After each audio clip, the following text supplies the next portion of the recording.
All right, welcome back to Shadow Shorts. If we've never met before, my name is Jeff Echols. I am a senior advisor and the head of marketing for Shadow Partners. And every weekday, I bring you a short conversation with an expert, a thought leader in the field of innovation for the built environment. And today's conversation is going to be really interesting. If you're not familiar with the architecture, the engineering space, I think you're going to get a lot out of this conversation today because I am joined by Mike Lawless. He is the Director of Innovation at IMEG, which is an engineering firm. It's a design firm. So, Mike, first of all, thank you for joining me today. I'm glad that you're here. And I'm intrigued by the idea that your title is Director of Innovation. Why does an engineering company that you'll get into this, I'm sure, this designing MEP, structural, et cetera. Why does a company like that have a director of innovation? No, that's a great question. So, about 2 years ago, I took on this role as a new role for the firm, and our leadership decided, listen, we see a lot of changes in our industry. How are we going to get prepared for those, and how are we going to do that? And so I came into this role, and really the mission, I put together sort of a mission, what's the purpose, but really the big purpose is to say, if we look out to this industry, 10 years in the future, or more, beyond where you can really predict necessarily with a lot of accuracy where we're headed, where do we think in general are we headed? Then what are the things that we need to do today and tomorrow as a firm to make sure we're prepared and positioned to help our clients in that future state of our industry? Yeah, that makes a lot of sense. And I'm setting that up. That's sort of setting the ball on the tee there because a lot of the people at Shadow Partners, um, a lot of the people that we partner with, a lot of the people that we work with are at large engineering, construction firms, et cetera, and often have titles like yours, and they're doing exactly what you're talking about. And some of them are vetting startups on a daily or multiple per day basis, and some of them not. But it's all about that vision, isn't it? It's looking forward at the future. Um, how did you said you've been in the role for 2 years. How did you evolve to the point where it made sense for that to be the role for you?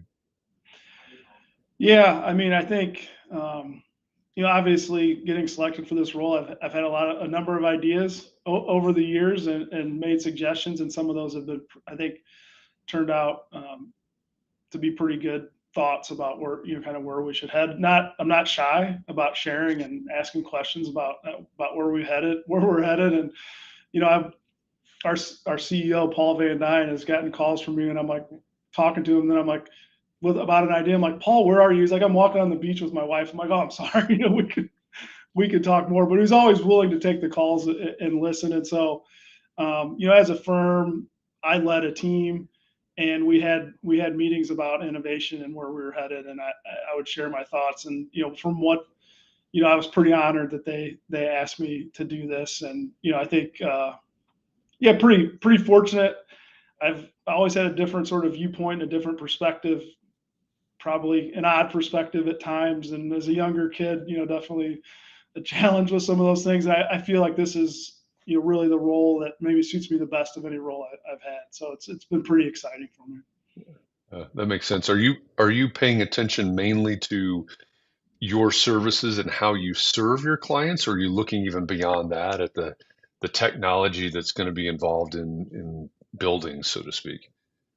No, definitely looking beyond just what we do day to day. I mean, we do innovation, also in like our business practices and those sorts of things. And I'm not necessarily as engaged in that. I'm more focused on how do we do things that help our clients. We talk about outcomes.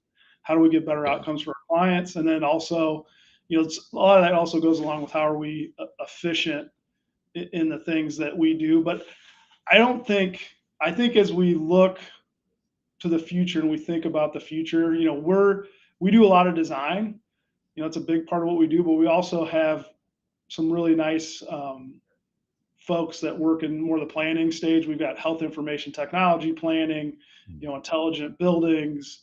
We do urban planning, and then when you think about like the life cycle of a project, in the construction side of things, we've got a group that does integration and helps integrate some of these disparate technologies for the clients so that when they open the building, it works the way it should. And then once the building is operational, how do we optimize that operation? I think with where the world's going with technology, I think as engineers and design engineers, what we do influences that whole life cycle of the project. And with where technology is going, we're going to have more insight and ability to influence the entirety of the project life cycle. And I think that as engineers, I think we should be pretty excited about that. Yeah, yeah. It seems like that would be exciting when you're looking out into the future. And I don't know how far out you're looking, how far you're projecting, but what are some of the bigger issues that you see coming that you need to prepare for? I mean, I think it gets talked about a lot, and you can think about, is AI, generative AI as a tool, and it fuels innovation. It's going to fuel, automation. And so in our industry, some of the things that we do are definitely, can be automated, right? And we've started that journey. How do we put things in place? I don't think we're ever going to fully replace engineers. So how do we, augment, we talk about AI, artificial intelligence. I've heard, some discussions, and one of the things that resonated with me is it's really can be thought of as like augmented intelligence. How Hmm. do we help our engineers have the right information to make good decisions on the projects that they do? And then how do we, I mean, frankly, some of the things that we do can be automated, but how do we engage the engineer throughout that process so we get, the quality documents and the right outcomes that we're looking for? Right. Yeah, that makes a lot of sense. It's still, um, what was the old saying back when we were kids? Garbage in, garbage out. Yeah, it's still going to be in that realm, right? When when you're looking into the future and you're looking at technologies like AI, generative AI, as you said, and other tools that are out there, are you engaging with others outside of the firm? I mentioned before that I had a conversation. Actually, I have a conversation later today with somebody that at a large construction firm that vets many startups per year. Are you engaging with people outside the firm, or are you thinking about things more theoretically? Um, Approaching it from the inside, or what's your process and ecosystem look like? No, I mean, I think if you're not looking, I think in my role, if you're not looking outside of IMEG, we're missing the mark. And I think even looking outside of our industry, there's so much crossover between different technologies, and a lot of times we may take a technology that was intended for more manufacturing, and how can we use that for what we want to do? So no, yeah, I'd absolutely, engage with a number of startups and different options for that. I don't know how else you would do it, I guess. Yeah, yeah, that makes sense to me. It's yeah, I think one of the things we suffer from, and for those that are watching that don't know, my background is architecture. Spent over 20 years working in firms, and so like Mike, I'm looking and thinking about the future of design. I still teach at university, and so always thinking about the future. And I think you're exactly right. There's so much conversation to our own detriment about this is the way we've always done it, and that's of course not innovation or leading towards innovation. So yeah, we have to think differently and look for examples beyond our own walls or even own profession. What are some of your I don't know, maybe favorite things that have come out of the last couple of years in your role? Yeah, I think before I dive in, I just want to say one more thing about Yeah. collaboration and those things. And so our purpose statement, starts out with together, because in our industry, we do everything as a team, which I love. Right. And I think that part of it, doing these things together, not just on our own, is important. And I think sometimes even those of us that may think of ourselves as competitors, we need to share information and not be shy about sharing. Here's what we're doing, and here's what our data is. We can tend to be a fragmented industry, and I think sometimes we're a little bit reluctant to share. I think sometimes internally I get challenged, like, do we really want to share that? I said, absolutely. That I think it's Mhm. going to be better in the long run that we share. We're going to learn, from what we share with them. They'll hopefully reciprocate. Sometimes you have to be the first one to share. Um, so I think from what am I most proud of? So I think, part of my philosophy and what I think is that it's really about the people and how do we, the technology, there's great technologies out there. Nobody uses them. You talked about whether I'm theoretical or I like to implement. I think about it as if it's theoretical. I mean, it's interesting, but what's the point? If you got these great technologies and you don't use them, I don't know that I'm accomplishing the goals that I'm looking for. So when I took over the role, one of the things, we've been an innovative firm for a long time, new to the role, we're going to need to advance innovation. And so what I started about a year and a half ago was what we call the idea program. And so we bring folks from our different teams and they come work with myself and then our director of sustainability, which goes pretty hand in hand with innovation, and sort of help advance our innovation efforts and some of our technology initiatives as well. And then after a period of time, they go back to their teams. And so it just helps to build and spread that sort of that network of innovation.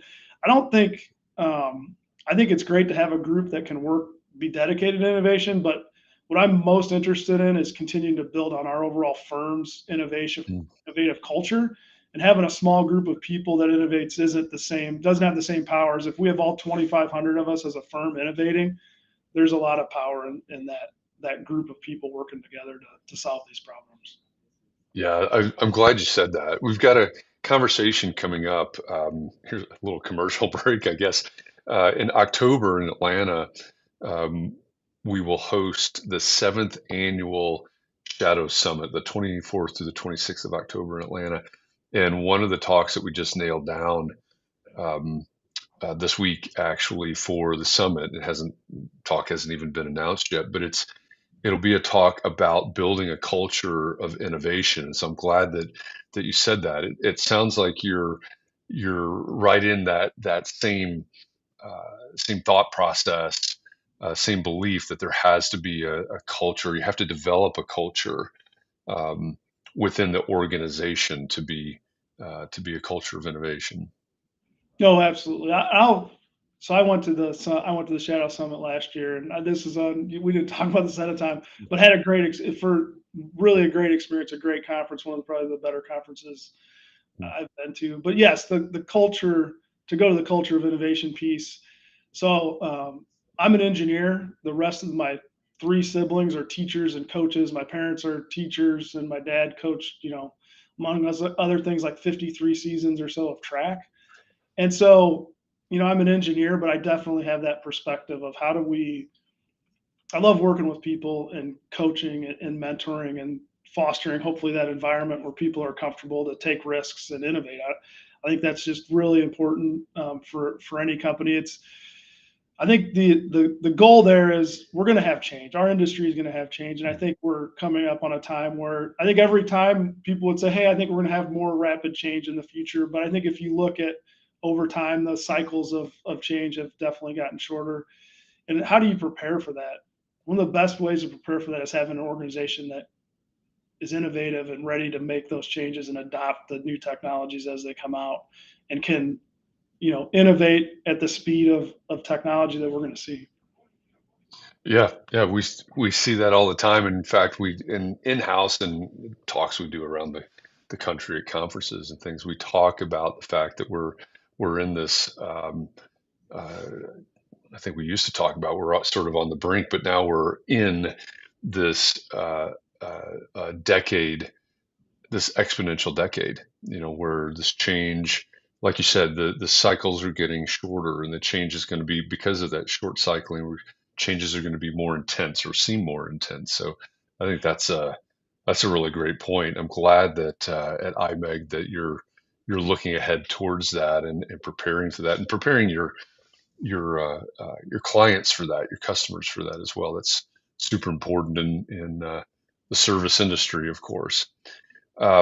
If you're watching this right now, either live or in some time shifted version, um, first of all, glad that you're here. Second of all, if you enjoy conversations like this, and obviously we're just scratching the surface.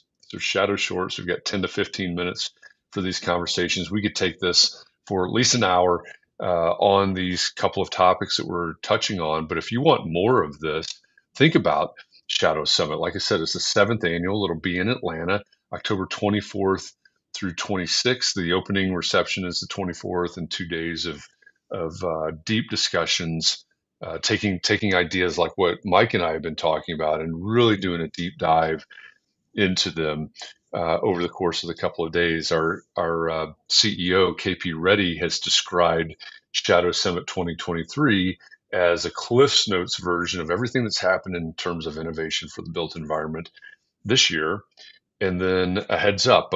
This is what you need to pay attention to. This is what you need to plan for. What you need to budget for in terms of innovation for 2024. So that's sort of in a nutshell what we're looking at over the course of a couple of days. So go to shadowsummit.com to learn more about that.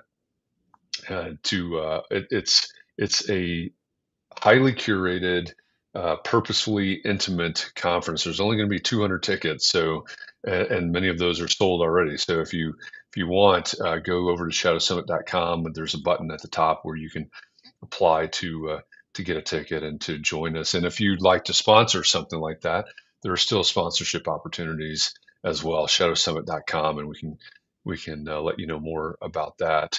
And I would be remiss if I didn't say, hey, reach out to Mike Lawless on LinkedIn, connect with him, learn more about IMEG, and learn more about what a director of innovation at a large engineering firm does, and why.